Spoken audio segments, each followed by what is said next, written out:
Now we're going to take a look at another type of view that we can place on a drawing sheet, and that is called alternate position view. Now, what is alternate position view used for? Well, when you have those assemblies with moving components, like the assembly we see on the screen. This assembly, the linkage arm assembly, has a few moving components. If you recall, when we built this assembly, the 5-hole plate and the 3-hole plate pivot about these center lines. And if you recall, we placed this 5-hole plate at 30 degrees to the base. Now let's say, for example, in this front view, we would like to show this configuration where the 5-hole plate is at 30 degrees to the base, just like you see it on the screen. But we would like to show an alternate position of this 5-hole plate at 60 degrees to the base. And we'd like that alternate position view to be shown in phantom line type. Well, that's exactly what this command does. Unfortunately, it's not as easy as selecting the button and then doing a couple mouse clicks. We must first go back into the assembly environment, open up the linkage arm assembly, and create a 60-degree configuration. So let's do that. I am going to open up the linkage arm assembly.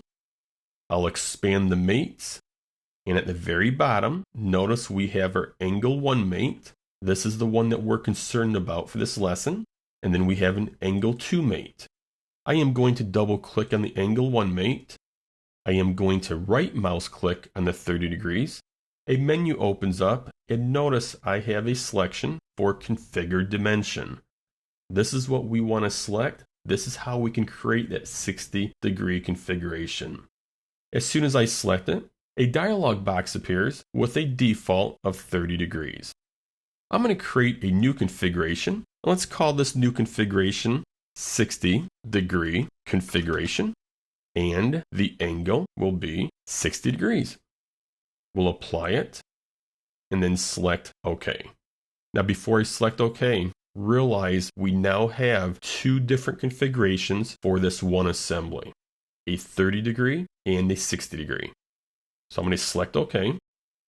I am now ready to go back into the drawing environment. And now, since I have that 60-degree configuration completed, I can select alternate position view.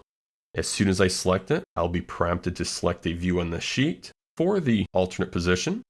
And notice I have two different choices here. I can create a new configuration, or I've already created at 60 degree, so we want to use this one here. Use an existing configuration. And there's my 60. I'll select the green check mark. And notice on the screen, if we zoom up on this, this is the original 30-degree configuration and my new 60-degree configuration in phantom line type, just like it should be.